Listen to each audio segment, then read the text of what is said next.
Hey everyone, I'm Corey Miller from just north of Philadelphia, Pennsylvania, and I'm a rising senior at Syracuse University. And I'm Josh Richardson. I'm from just south of Albany, New York, and I'm also a rising senior at Syracuse University. And we're going to be taking you guys through a day in our life. Just a couple of minutes away from first pitch. Back with Josh Richardson, I'm Corey Miller as we get set for Sundays in center field here in the outfield bleachers. Josh, not our usual vantage point in the John Wild press box, but hard to beat this view right here. How about this? I mean, this is beautiful out here in left center. Just a beautiful night of baseball here at Spillane Field. You can't beat this. You really can't.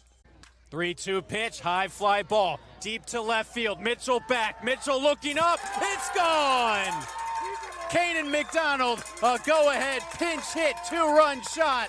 The swing of the season puts the Gatemen in front by a run. Deep drive into left field. This one's all the way back. The month of McDonald continues. Goodbye home run.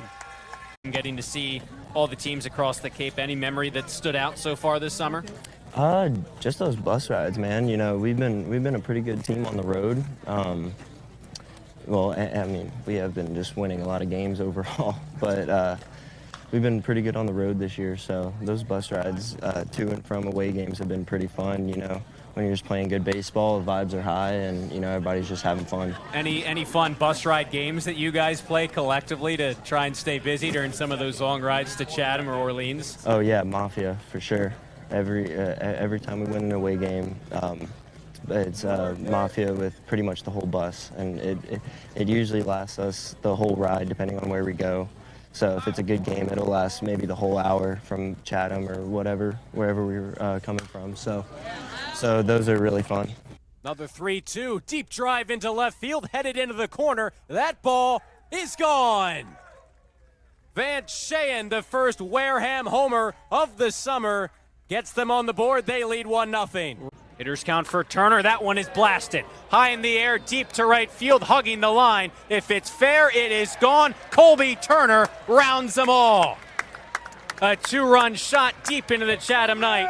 3-0, Gatemen over Anglers. Give the Gatemen the lead at a minimum. Comes the 3-2 pitch. The other way, it's down for a base hit. Shane getting the wave around third. The throw in from Coonan, play at the plate. Shane's in there.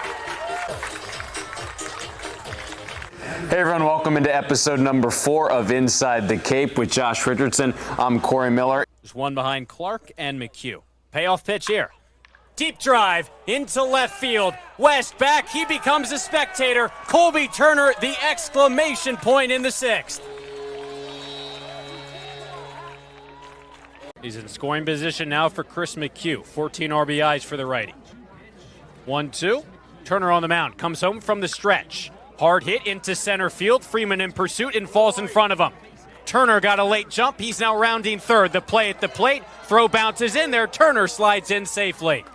McHugh up to second on the throw. The Gatemen strike first. It's 1-0. And on that breaking ball, Matthews just got enough to stay alive. They'll do it again. Baisley from the stretch. 1-2 pitch. Swing and a miss. This wind train keeps on chugging. 7 straight for Wareham, on fire in July. They take this one 4-2 over the Kettleers. We usually get here around 2 o'clock for home games here at Spillane Field, and that's when, for me, I like to start a lot of the work just kind of getting out of the house, new atmosphere, new environment. For me, doing the game notes and getting some of those stats from previous games down, which help us kind of tell the story of each game through those game notes to get some of those numbers. Obviously, a TV broadcast more conducive to some of those storylines, so writing some of those down, reading the post-game recap from last night by our beat writer Joe McLaughlin, getting some of those quotes that he talked to either the manager, coaches, or players about. At some point between when we get here in game time, we have that pregame show. Sometimes it fluctuates when we do it, but we got to fit that in there. And then occasionally I like to come down, watch BP. We get a good view of it from the John Wild press box, but always like to be down on the field sometimes, get a sense of what's going on with the players, the coaches. I usually start my... And the 2-2 pitch. High fly ball, deep to left field. That ball is gone. Welcome to the Gatemen, Drew Rogers. First at bat, first home run. Wareham's up by 3. How about that? Another big bat loss as he heads back to Tennessee. 2-0 pitch. Richie clobbers one. High in the air, deep to right field. Martin back, he's looking up. Ritchie on one swing, gives the Gatemen the lead right back. Two divisions, the West and the East, that have really been highly contested throughout the summer. We'll start with the West and the team that has been leading the pack in that second half of the season, the Wareham Gatemen, really on the back of just what has been an almost generational Wareham offense. Broussard came in a long ways, couldn't settle under it and wind up make a throw. Hard hit, deep to left field, way back it goes. Take a good look, you won't see it for long. Caden McDonald, a 3-run shot. You know, Caden McDonald is kind of a unicorn, to use that word, because there's not many guys like him who can play two ways against this level of competition at this level. 1 for 3 tonight. 0-1 pitch to him. Fastball blasted. High in the air. Deep to left center field. This one's on its way. This one is off the wall. Breifogel heading to second. He pulls up there. A leadoff double for the Gatemen right fielder. In scoring position begin the ninth. Another 2-2 pitch on the way. High fly ball. Shallow left field. Anderson comes in. He settles under it. He makes the catch. Here comes Breifogel dashing to the plate. The play there. He's safe. Easton Breifogel blazing to the plate. Scores the go-ahead run. A sac fly by Colby Turner. Wareham's back up by a run. A lot of lefties in that lineup, too. 5 lefty bats plus a switch hitter. A lot of kind of guys who have been long haulers over the course of the summer, like Caden Bogenpole in the outfield. So the Kettleers, a lot of familiar names anchoring that team. So from Cotuit, we'll continue to make our way eastward across the West Division, and we move ahead to Hyannis, a team that was at one point first place in the early going this summer in that West Division. But once some of those key bats like Andrew Williamson departed the team, have kind of struggled to fill their shoes in the heart of the order. Yeah. Gatemen a strike away. 6-4, no one on, 2 away. The 0-2 pitch, swing and a miss, strike 3. Behind a big-time performance from Big Country to seal the deal, the Gatemen outlast the Firebirds in Orleans, and they win this one 6-4.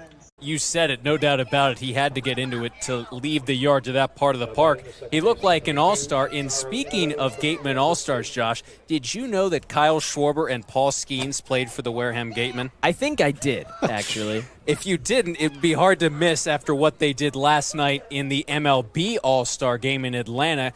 Paul Skeens got the start, obviously, a scoreless first inning of work. Some people say he's best known for knowing Livy Dunn. I say he's best known for being a stud on the mound. 100-mile-an-hour fastball got Riley Green out on that pitch. The velocity was there. And Kyle Schwarber in the swing-off. The AL came back to tie the game.